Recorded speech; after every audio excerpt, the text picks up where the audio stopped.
Tinanggal ko itong fuel injector, fuel pump, no. Ito yung papunta sa injector, no, yung sa main nozzle. Tingnan muna natin. Ito, meron naman siyang lumalabas na diesel, kaya lang hindi natin alam kung matulin mag-pump, kung kaya niyang sunugin o bitin ng pagsunog, no. So, may tatlong tornilyo dito. Ayan, prito ko kaya. Palasin natin.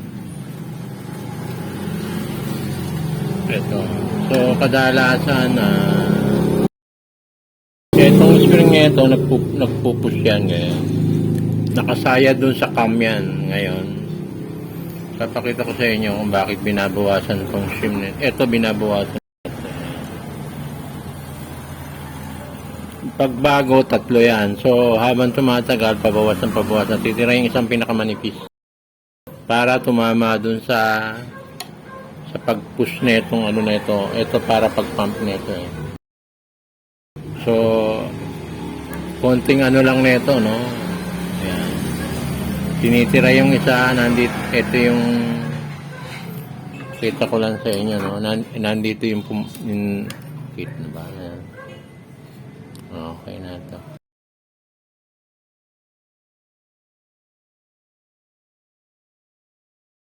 Dito yung pinaka-drum niya. Ayan. Ito ang nakasayad sa camshaft, yung umiikot sa loob. Habang umiikot yan, nagpupus ng ganyan. Nagpapump, nakasagay sa spring. So, ang mga technique dito, binabawasan tong shim nito. Kasi baka mamaya pag-push nito, kulong na yung pag-push up niya para lumabas na maturin tong ano. So pag wala pa, hindi pa nakakuha dito, pupunta tayo doon sa pinaka nozzle niya at sa pinaka-uli cylinder. And huling-huli block na. Ito dapat nag-pump na to kahit palyado pero wala pa rin . So tingnan muna na ito, bawasan na ito.